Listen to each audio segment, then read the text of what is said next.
Hello ನಮಸ್ಕಾರ friends. Big boss ಅಂದರೆ ಯಾರಿಗೆ ತಾನೇ ಇಷ್ಟ ಇಲ್ಲ. ಅದು ಅಲ್ಲದೆ ಈ ಸಾರಿ ಸಿಕ್ಕಾಪಟ್ಟೆ ಟ್ರೆಂಡನ್ನು ಕ್ರಿಯೇಟ್ ಮಾಡಿದೆ. ಅದರಲ್ಲೂ ಸುದೀಪ್ ಹೋಸ್ಟ್ ಮಾಡಲ್ಲ ಅಂತ ಇತ್ತು, ಕೊನೆಗೆ ಸುದೀಪೇ ಹೋಸ್ಟ್ ಮಾಡ್ತಾರೆ ಅಂತ ಪ್ರೆಸ್ ಮೀಟನ್ನು ಕರೆದು ಪ್ರೆಸ್ ಮೀಟಲ್ಲೂ ಸಿಕ್ಕಾಪಟ್ಟೆ ಖುಷಿಯಾಗಿ ಈ ಬಾರಿ ಕೂಡ ನಾನೇ ಹೋಸ್ಟ್ ಮಾಡ್ತಾ ಇದ್ದೀನಿ ಅಂತ ಹೇಳಿದ್ರು.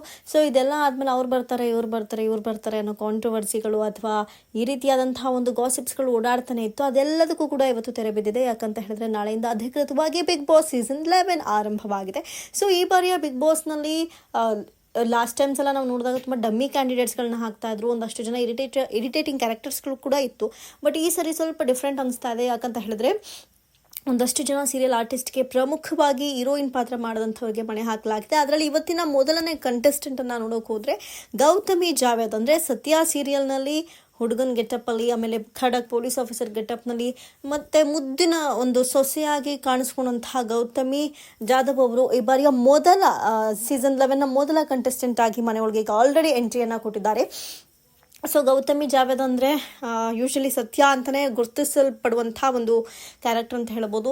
ಜೊತೆಗೆ ಮನೆ ಮಾತಾಗಿದ್ದಂಥ ಸತ್ಯ ಸೀರಿಯಲ್ ಇತ್ತೀಚೆಗಷ್ಟೇ ಕೊನೆಗೊಂಡಿತ್ತು. ಇದೆಲ್ಲ ಬೆಳವಣಿಗೆಗಳ ನಂತರ ಇದೀಗ ಮೊದಲನೇ ಕಂಟೆಸ್ಟೆಂಟ್ ಆಗಿ ಸತ್ಯ ಬಿಗ್ ಬಾಸ್ ಮನೆಗೆ ಎಂಟ್ರಿ ಕೊಟ್ಟಿದೆ. ಇನ್ನು ಎರಡನೇ ಕಂಟೆಸ್ಟೆಂಟ್ ಆಗಿ ಲಾಯರ್ ಜಗದೀಶ್ ಎಂಟ್ರಿ ಕೊಟ್ಟಿದ್ದಾರೆ. ನೀವು ಇವ್ರನ್ನ ಬಹುಶಃ ಟಿವಿಗಿಂತ ಜಾಸ್ತಿ ಸೋಷಿಯಲ್ ಮೀಡಿಯಾದಲ್ಲೇ ನೋಡ್ಕೊಂಡಿರ್ತೀರ.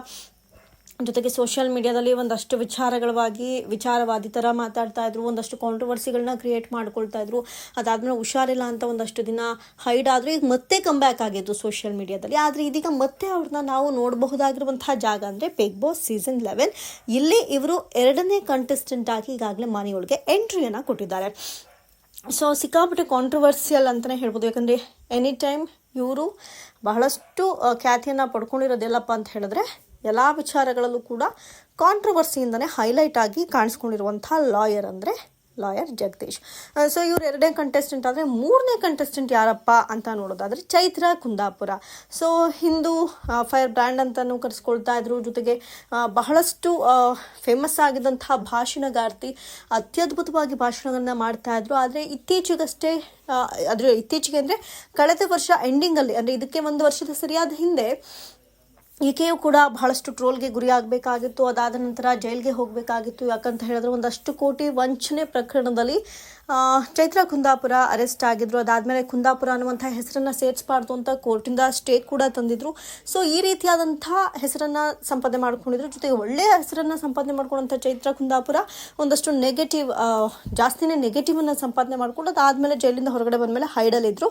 ಇದೀಗ ಮತ್ತೆ ಇವ್ರನ್ನ ಕೂಡ ನಾವು ನೋಡಬಹುದಾಗಿರುವಂಥ ಜಾಗ ಅಂದರೆ ಬಿಗ್ ಬಾಸ್ ಸೀಸನ್ 11. ಸೊ ಎಲ್ಲರೂ ಸತ್ಯ ಅನ್ನೋ ಒಂದು ಕ್ಯಾರೆಕ್ಟರನ್ನ ಬಿಟ್ಟರೆ, ಅಂದರೆ ಗೌತಮಿ ಜಾಧವನ್ನ ಬಿಟ್ಟರೆ ಇನ್ನು ಲಾಯರ್ ಆಗಿರ್ಬೋದು ಮತ್ತು ಈಗ ಚೈತ್ರ ಕುಂದಾಪುರ ಆಗಿರ್ಬೋದು.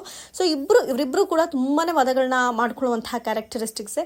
ಸೊ ಅಪ್ಕಮಿಂಗ್ ಡೇಸ್ಗಳಲ್ಲಿ ಏನೆಲ್ಲ ಆಗಬಹುದು ಅಥವಾ ಇದು ಈಗ ಕೂಡ ಲಾಸ್ಟ್ ಟೈಮ್ ಎಲ್ಲ ಸೀಸನ್ಸ್ ಕಂಪೇರ್ ಮಾಡಿದ್ರೆ ಲಾಸ್ಟ್ ಸೀಸನ್ ಸಿಕ್ಕಾಬಟ್ಟೆ ಜಗಳ ಆಡಿದಂಥ ಒಂದು ಸೀಸನ್ ಆಗಿತ್ತು. ಸೊ ಈ ಸೀಸನಲ್ಲಿ ವಾದಗಳು ಮಾಡೋರು ಇಷ್ಟೊಂದಿದ್ದಾರೆ. ಸೊ ಈಗಲೂ ಕೂಡ ಹಾಗೆ ಆಗುತ್ತಾ ಅನ್ನೋದೊಂದು ಪ್ರಶ್ನೆ ಇದೆ. ಸೊ ನೆಕ್ಸ್ಟ್ ಬರುವಂಥ ಇನ್ನೂ ಯಾವೆಲ್ಲ ಕಂಟೆಸ್ಟೆಂಟ್ಸ್ ಬರ್ತಾರೆ ಅದರ ಮೇಲೆ ಈ ಬಾರಿಯ ಸೀಸನ್ ಮತ್ತಷ್ಟು ಕ್ಯೂರಿಯಾಸಿಟಿಯನ್ನು ಬಿಲ್ಡ್ ಮಾಡಿಕೊಡುತ್ತೆ. ಸೊ ಏನಾಗುತ್ತೆ ಕಾದು ನೋಡೋಣ. ಈ 3 ಕಂಟೆಸ್ಟೆಂಟ್ಗಳ ನಂತರ ಯಾವೆಲ್ಲ ಕಂಟೆಸ್ಟೆಂಟ್ ಬರ್ತಾರೆ ಮಿಸ್ ಮಾಡದೆ ಅಪ್ಡೇಟ್ ಮಾಡ್ತೀನಿ. ಸೊ ನೀವು ಕೂಡ